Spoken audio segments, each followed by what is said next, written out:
From the University of North Dakota in Grand Forks, this is Studio One. Hi everyone and welcome to Studio One. I'm Tasha Olson. And I'm Biernat. Today on the show, get well cards and balloons pile up when someone is in the hospital for surgery. This isn't so common with mental health diagnosis. We'll talk to someone about a campaign to change the stigma of mental health disorders. Also, nearly all of downtown Grand Forks was wiped out in the flood of 1997. Now, one locally owned restaurant is brewing up a plan to use one of the destroyed buildings to benefit the city's economy. But first, 2 police officers have been released from the hospital after being shot at a violent protest in Ferguson, Missouri. The demonstration broke out following the resignation of Ferguson's police chief. The officers were shot while monitoring the crowd. The Justice Department reported a pattern of racial discrimination among the police department, which led to the chief's resignation. Tensions have been high in Ferguson since the shooting of unarmed black teen Michael Brown back in August. The skies might become more crowded as the seasons change. Airlines for America predicts the number of people flying this spring is going to increase. The number of airline passengers could grow as much as 43,000 each day, up 2% from last year. The passenger growth is due to an increased number of flights, larger planes, and more seats with less legroom. Carriers are expected to be able to keep up with this demand. Every baby needs proper nourishment in order to grow and develop. One of the best ways to get that is through breast milk. Lactation rooms across the country are allowing mothers to continue breastfeeding their children once they return to their daily lives. Businesses and college campuses are incorporating these rooms into buildings to accommodate new mothers. Some communities have received grants to help businesses come up with policies for breastfeeding. The money will help businesses comply with a federal law that requires them to have a space for moms who breastfeed. And that can be a multi-purpose room. It doesn't have to be exactly a breastfeeding room. It just has to be private. And then they also have to, the law says they have to accommodate moms to have a little bit of a flexible schedule. Breastfeeding has been found to reduce the risk of cancer in moms. Studies show babies who are breastfed have a lower risk of becoming obese and are better able to fight off illnesses. Tattoo removal can be a painful and costly process, but a PhD student at Dalhousie University might have an easy and quick solution for any unwanted ink. The pathology department is developing a cream that claims to fade the tattoo away. The cream targets the skin cells that contain ink and slowly replaces them without targeting any of the normal skin cells. It has only been tested on pig skin so far, which is the closest thing to human skin. If approved, the product may be on the market for as little as $4.50 per treatment. Beer production is a $100 billion market industry in America today. Recently, lawmakers have proposed a bill to help this hot industry in creating more cold ones. Good company, late night pizza, and draft beer. These are things that can bring people together in a college town like Grand Forks. But there has been a recent trend that is steering consumers away from their domestic drink of choice. Microbrew industry is kind of the best of both worlds because you have the older people that like to sit down and have a few beers, and then you have the younger crowd that just wants to try something new. According to the National Brewers Association, there was a 17.2% rise in craft brew sales in 2013 alone, which led to co-owner of Rhombus Guys Pizza, Hendricks' decision to buy an old opera house with a lot of character and turn it into a new brewery. Big explosion in the craft beer scene, and we'd be the only place in Grand Forks, so we thought it'd be a perfect time. The Small Brewer Reinvestment and Expanding Workforce Act was introduced in January and aims to reduce excise tax on beer for small brewers. This would allow them to use the savings to reinvest in the company and make dreams like Aaron's a reality. Benefit to me from a financial standpoint, lowering taxes is always a good thing for us, and North Dakota is in a pretty good situation right now, so hopefully it goes. Many of the fastest growing breweries are those that are pushing into less saturated areas, such as smaller towns like Grand Forks. But money is always a factor for success. Anywhere that we can save money operationally just provides us a little more security that we'll be able to be open for years and years and years. Aaron doesn't know if the bill will be passed, but he does know that a barrel of people are excited for this new brew pub. Reporting for Studio One, I'm Morgan Goulding. Aaron says there's still a lot of work to do, but he and his co-owner hope to have Rhombus Guys Brewing Company open sometime this May. And that's the news for now. You know, it's great to see all this small town businesses expanding like that. You know, it seems like quite the moneymaker too. Thanks, Phil. Let's go now for Morgan Murphy with some news about a record-breaking storm. Morgan? That's right, Tasha. We had a world record broken in western Italy this week. The record was actually broken for the most snow to fall within a 24-hour period. That record set at over 100 inches. To give you a bit of perspective, that's more than it's almost as much as Boston has received this entire winter season. The road crews were working for almost 3 days just trying to get the snow cleared from the roads. They had just no place to put it, really. They're working on finishing it all up right now, but hopefully by the end of the week they'll have everything clear and everybody can get back home. For us here stateside, though, we're looking at a lot of people gearing up for their trips. They might be coming up in spring here. And for some of us that have flown before, we might see our neighbors that are gripping the armrest there. Might be a little bit nervous because it's getting a little bumpy, but it's actually nothing to be really too nervous about. It's just a little bit of clear air turbulence. What usually happens is you'll have your jet stream here at about 30,000 feet, which is where your airplanes are usually going to be cruising at. And you're going to have the lower levels are going to be moving at about 100 miles an hour, which is fairly slow in terms of the jet stream. But if we move up just 1,000 or 2,000 feet, we're going to see it move much, much faster here. It can get up to 150 miles an hour with the wind up there. What's going to happen here is between these two levels, you're going to have a lot of basically what's called friction or shear between these two. The upper level here, it's going to grab onto the air below it and it's going to throw it forward, and it's going to keep doing that wherever we see this friction, creating a wave pattern like you'd see in the ocean basically. We can actually see this on our satellite. This is basically what the clouds are looking like about a year or two ago, and we can see it looks just like the ocean does with these waves forming here. That's what's causing your airplane to rock up and down. The wings might flex a little bit. Don't worry though, they're supposed to do that, and it might make your flight a little bit more comfortable though. In these gloomy winter months though, it is easy to lose track of something that you might want to keep an eye out for. During long winters, it can be a challenge to look up into the sky and find the sun. In the Midwest, lack of sunshiny days decreases the amount of exposure to UV rays. Those rays are key to synthesizing vitamin D in the body. Vitamin D deficiency affects many people, which can lead to serious health complications down the line. In the summer then, if we're dressed in shorts and t-shirts and we're outside a lot, then we get a lot of synthesis occurring. There are certain foods that provide enough vitamin D during these frigid months in which the sun makes rare appearances. Milk, yogurt, butter, and other milk products are the most common food sources of vitamin D. I recommend food over supplements, but if people can't eat enough of those foods that have vitamin D in them, then a supplement is kind of the fallback. A simple food fix can be all it takes to fill that vitamin D void. I find it exciting when someone said, you know, as a result of making that change, I feel better or I have more energy. Although winter gets long and the days that offer sunshine are limited, there are many vitamin D-filled spring and summer days right around the corner. With photographer John Bommelman, I'm Erin Lurie reporting for Studio One. Now, vitamin D deficiency is actually the second most common vitamin deficiency in the world, but you can take solace in the fact that spring is right around the corner. That brings us to our weather question of the week. How many injuries result annually in the U.S. due to turbulence? And the answers are 43, 58, 63, or 71. And keep in mind it only says injuries there because we're only looking at sprained ankles or bruises here. All right, thanks, Morgan. Let's go now for the sports story today, Will. All right, thanks, Tasha. When someone thinks about biking in the winter, they're more likely to think about indoor machines you'd find at a gym. We found a group of bikers who take the sport to a whole new extreme. Cut off there. It's a bone-chilling morning, with temperatures bottoming out at -10 degrees Fahrenheit. But for Matt Cooley, things are just heating up. Favorite part and least favorite part is the cold. You know, it's fun bundling up and getting outside in the cold until you get too cold. For many, too cold is the first thought that races to their minds. We designed the event to be basically a celebration of biking in winter.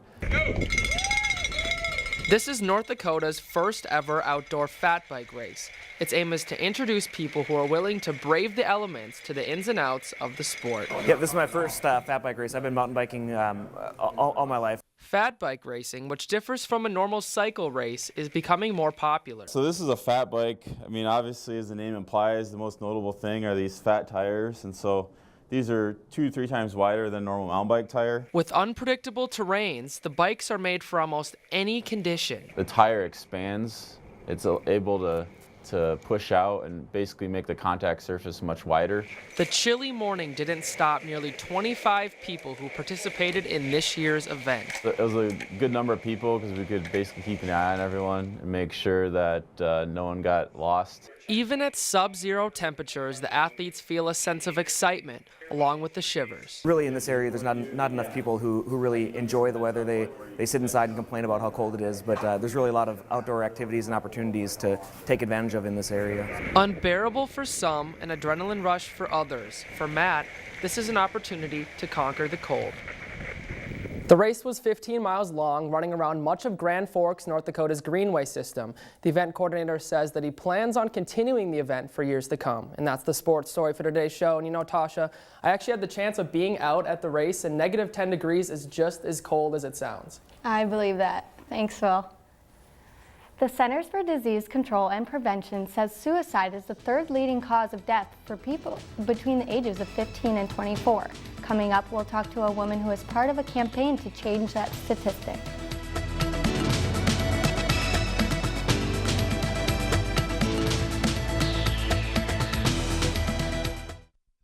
Closed captioning for Studio One is underwritten in part by NDAD, helping others to help themselves. To have the future you want and a career you'll be proud of, you'll need a great education. The University of North Dakota can get you there with more than 225 degree programs, preparing you for today's fastest growing, high demand careers, like medicine and health professions, aerospace, business, engineering, and energy.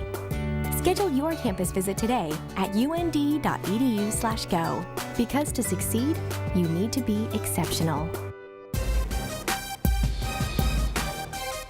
Yeah, okay, science meets imagination. Life changed by innovation. Through the future of our nation. Engineers the occupation. UND College of Engineering and Mines. Invest in your mind to stay with the times. Formulas, machines, and all that's in between. They teach it all from wall to help you succeed. Come on, it could be electrical, chemical, or civil. Our world-class staff will help you make it all official. Mechanical, petroleum, geology align at the UND's College of Engineering and Mines. Okay, become a leader, prove yourself among all your peers. Changing the world begins right here. You're not alone, but in the plan, we'll take your hand and help you stand with mentorship and advising. We'll do all we can. Okay, so if you want to join the party, simply calculate. The math adds up, so never think to hesitate. Education, leadership, and dreams combine at the UND College of Engineering and Mines.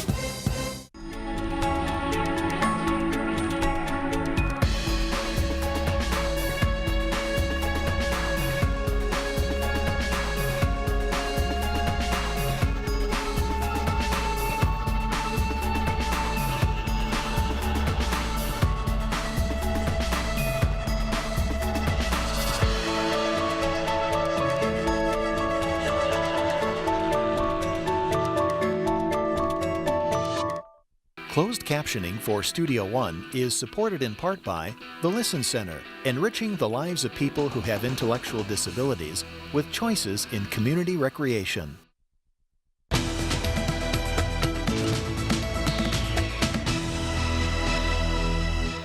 The National Institute of Mental Health reports that many people experience the first symptoms of depression during college years.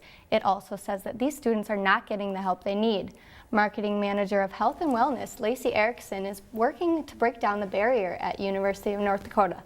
Thanks for being with us today, Yes, Lacey. thanks for having me. So you work with this campaign to remove the stigma around mental health issues. What do you hope to accomplish with this? Well, I think really the campaign is aimed to stomp out the stigma of mental health, but to really create this campus environment that it's okay to seek mental health if you have an issue. And I think that's the bigger picture at the University of North Dakota, but really I hope to incorporate it at other universities and even high schools around the community, because really it is a national issue. So what are the most common issues surrounding college students?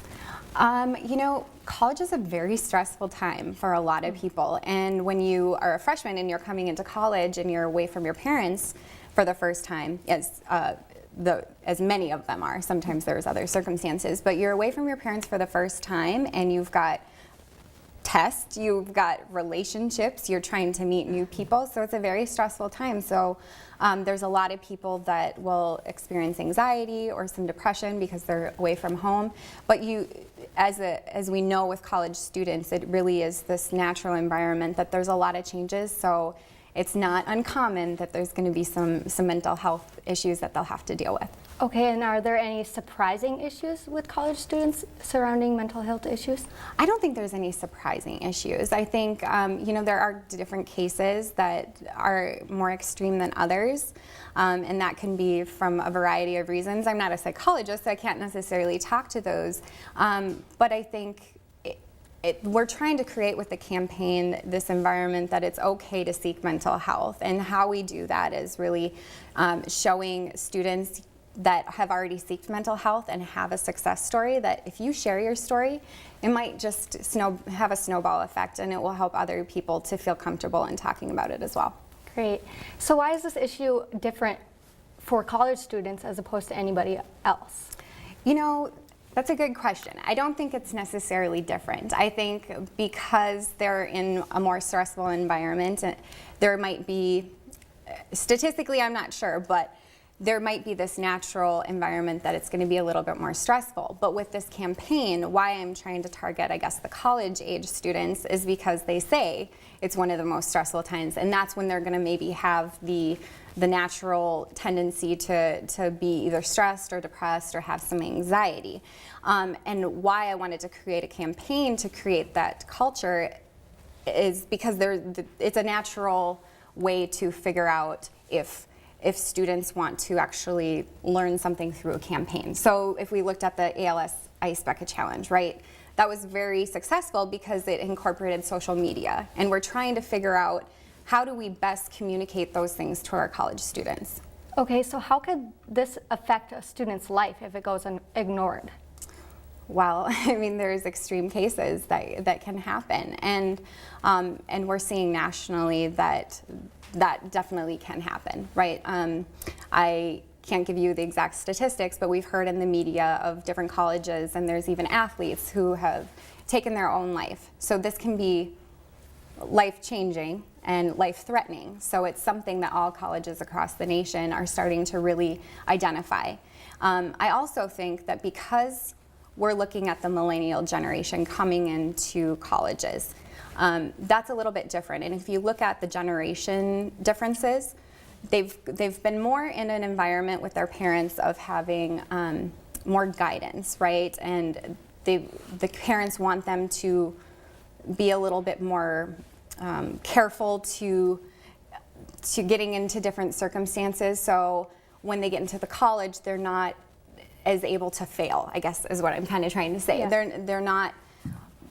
They're not feeling comfortable to fail, and so when they first get into that situation, we want to help them out, and we want to take care of them and show them that resiliency in college is very important. Okay, and I know that we have some samples of the imagery you're using with your campaign. Yes. What do you hope to get across with this message? Well, the campaign obviously has a very friendly look. That's Taylor. One of the things that we've noticed with the people that are already part of the campaign and getting their picture taken like Taylor is it's very therapeutic for them. So here, these students are using their messages to help other students, and they feel really great about it. And when they start telling other people about how cool this campaign is and how fun it is, they're like, wow, that's awesome. I have never sought mental health, but now I want to share that story. So even if they haven't sought mental health and they're telling their friends want to feel like they can be a part of it too. Great, and where do you see the future for No Shame going?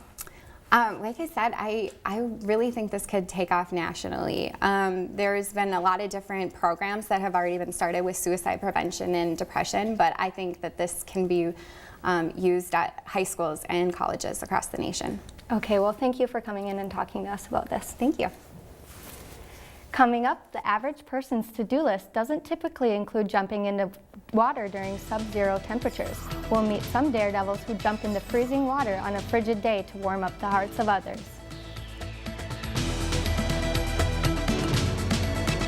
Disability information source.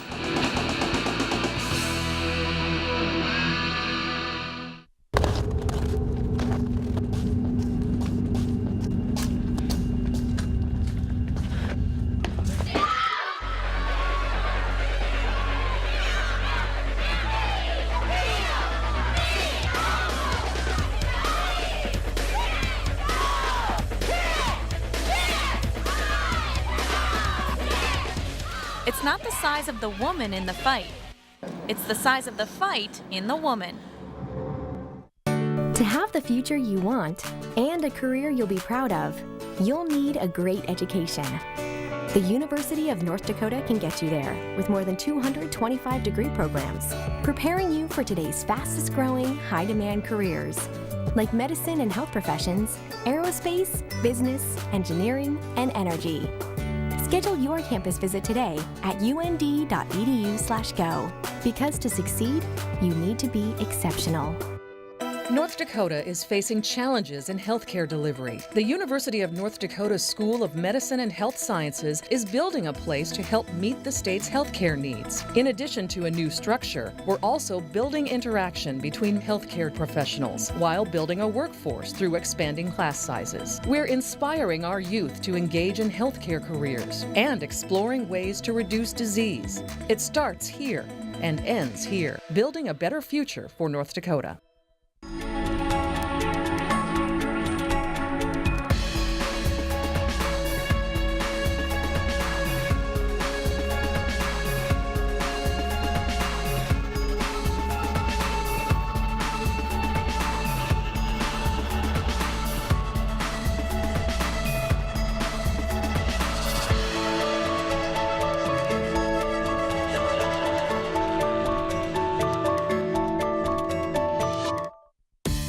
Others live to their full potential, improve clients' mental and physical well-being, excel in one of the top healthcare careers of the future. Occupational therapy students at the University of North Dakota experience high-quality education in small classes. Now to come to 45 degrees, even in a normal motion pattern. Your healthcare career begins at the University of North Dakota. If you would like to attend a live show, go to our website at studio1.und.edu. The classic tale of Cinderella is returning to theaters with a twist. Actress Lily James brings the original 1950s animated film to life in her upcoming role as Cinderella. When her father unexpectedly passes away, Ella is left grieving and vulnerable to her cruel stepmother and her daughters. Helpless but hopeful, Ella's life quickly changes after meeting a handsome stranger in the woods. Through her journey, Ella learns to stay positive despite her negative stepmother. She's been through the mill and she's dealing with what she's dealing with, and that's, I think, what's amazing about Cinderella is she's able to see that and she understands that. Cinderella's lengthy production process began back in September 2013. Most of the photography took place in the United Kingdom. Filmmakers shot at actual castles to show just how royal Prince Charming really is. Cinderella is released on March 13 with a PG-13 rating. A new report shows more and more people are going cordless when it comes to communication. The Centers for Disease Control and Prevention says that 10 years ago, 9 out of 10 houses had a landline. Now it's only every other house. We asked people if they still have a landline and if they think landlines still have value. Yes, we do have a landline. It's for safety so that the little guy can dial 911 if he needs to. I am single, live by myself, so just having a cell phone is enough for me right now. And I feel it's a good idea because we get better service reception with it. It comes in a bundle packet that I have, so I still have it, and I like that. In case we rent movies, you need to have a landline currently to rent movies off of our Dish network. I think they're a bad idea because they cost money and everybody's got a cell phone anyways. We only have cell phones because we get no service where we at. Well, we do just because we have small children in case they ever need to get a hold of somebody or call 911. I guess I come from one of the older generations, and I feel that it's a sense of security. A comment from our Facebook page from Claudia in Duluth, Minnesota says, I think it's a waste of money with having cell phones, but my parents only have one for my little sister or in case our cell phones die during an emergency. Eva from Mahtomedi, Minnesota says, I think that they are still useful. Somebody may not be home, but they will get your message and be able to call you back, versus on our phones we tend to just text somebody and things can get lost. For years, people have plunged into icy waters for different reasons. Many do it simply out of tradition. A recent plunge, however, had people freezing for a reason. 12 degrees Fahrenheit. Today, some people traded in their winter coats for a bathing suit. This is part of a year-round effort to raise money and awareness for Special Olympics. Participants know just how special these fundraising events are to all of the athletes. So I've seen them do like their car washes and all that good stuff, so it feels good to put my time towards something that's worthwhile, like the Special Olympics. Open for all people to jump, individual jumpers, organizations, and businesses all showed up to support the Special Olympics cause. I think it's a really good thing, and that helps people know about our programs around worldwide, and it's good to get more players involved with it. With the funds raised through programs like the Polar Plunge, athletes like Tommy are able to take trips across the United States and the world. The Special Olympics program recently sent athletes to Korea and do more than just compete. It's pretty fun, and got to meet athletes from all over the world and see what their culture was like. Aside from raising money, both individuals and teams faced off for the best costume. There was even a panel of judges to score the belly flop contest. Despite freezing temperatures, nearly all of the 100-plus registered jumpers took the plunge. For those who couldn't find the courage to jump, it was clear why. Too cold, can't do it, yeah. With photographer Morgan Murphy, I'm Avery Robb, reporting for Studio One. Of the 5 scheduled polar plunges throughout North Dakota, the Grand Forks event raised more than $22,000 alone. Thanks, Will. Now Morgan joins us in our studio with a final look at the weather. Morgan? Thanks, Tasha. Looking at our maps for this week, the temperatures are looking great pretty much everywhere, so it doesn't matter where you're going if you're taking a trip. The West Coast looking especially warm, the East Coast looking a little under average, but overall pretty nice. Moving into our precipitation for this week, we're looking at pretty dry conditions throughout the Midwest and East Coast. The only place you might see a little bit of rain is New Mexico and Arizona, but they sure need it. That brings us back to our weather question of the week. How many injuries result annually in the U.S. due to turbulence? And the answer is actually 58. Little tip though, if you don't see the stewardess buckling in, you don't really have to worry too much. That's good to know because I get nervous just over little bumps. Thanks, Morgan. And that's our show for today. As always, you can follow us through social media or get more information on our website. From all of us at Studio One, have a great week. See you next time.